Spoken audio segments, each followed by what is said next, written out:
Quelques jours plus tôt, le professeur annonce à Marcus en plein cours que le proviseur Yang l'attend dans son bureau. Tous les élèves lui lancent des regards envieux. Et Marcus adore ça. Son ego en prend un sérieux coup de boost. Mais lorsqu'il entre dans le bureau du proviseur, il découvre que ses parents sont déjà là. Marcus ne comprend pas ce qui se passe. C'est alors que le proviseur Yang lui annonce qu'il ne pourra pas obtenir son diplôme à temps. Ses résultats scolaires ne sont pas suffisants. Marcus est sous le choc. Et ses parents le sont tout autant. Pourquoi on le découvre que maintenant? Il y a eu plusieurs avertissements de la part de l'école. Son père lui demande immédiatement des explications. Peut-être bien que je suis un abruti, papa.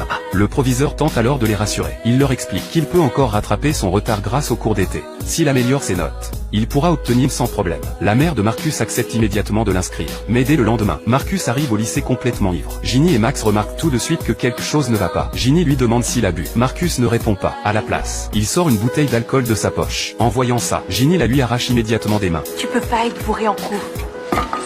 Tu seras dans la merde si tu te fais prendre. Pour éviter qu'il ne fasse une bêtise sous l'effet de l'alcool, Max décide de l'emmener loin du lycée. Le soir même, le père de Marcus entre dans sa chambre. Il lui présente ses excuses pour son comportement. Il explique qu'il était simplement en colère de le voir se saboter lui-même. Puis il lui rappelle à quel point il l'aime. Marcus comprend ce que son père essaie de lui dire. Avec un sourire, il accueille ses paroles avec émotion. Avant de quitter la chambre, son père lui dit qu'il sera toujours là s'il a besoin d'aide. Puis il s'en va.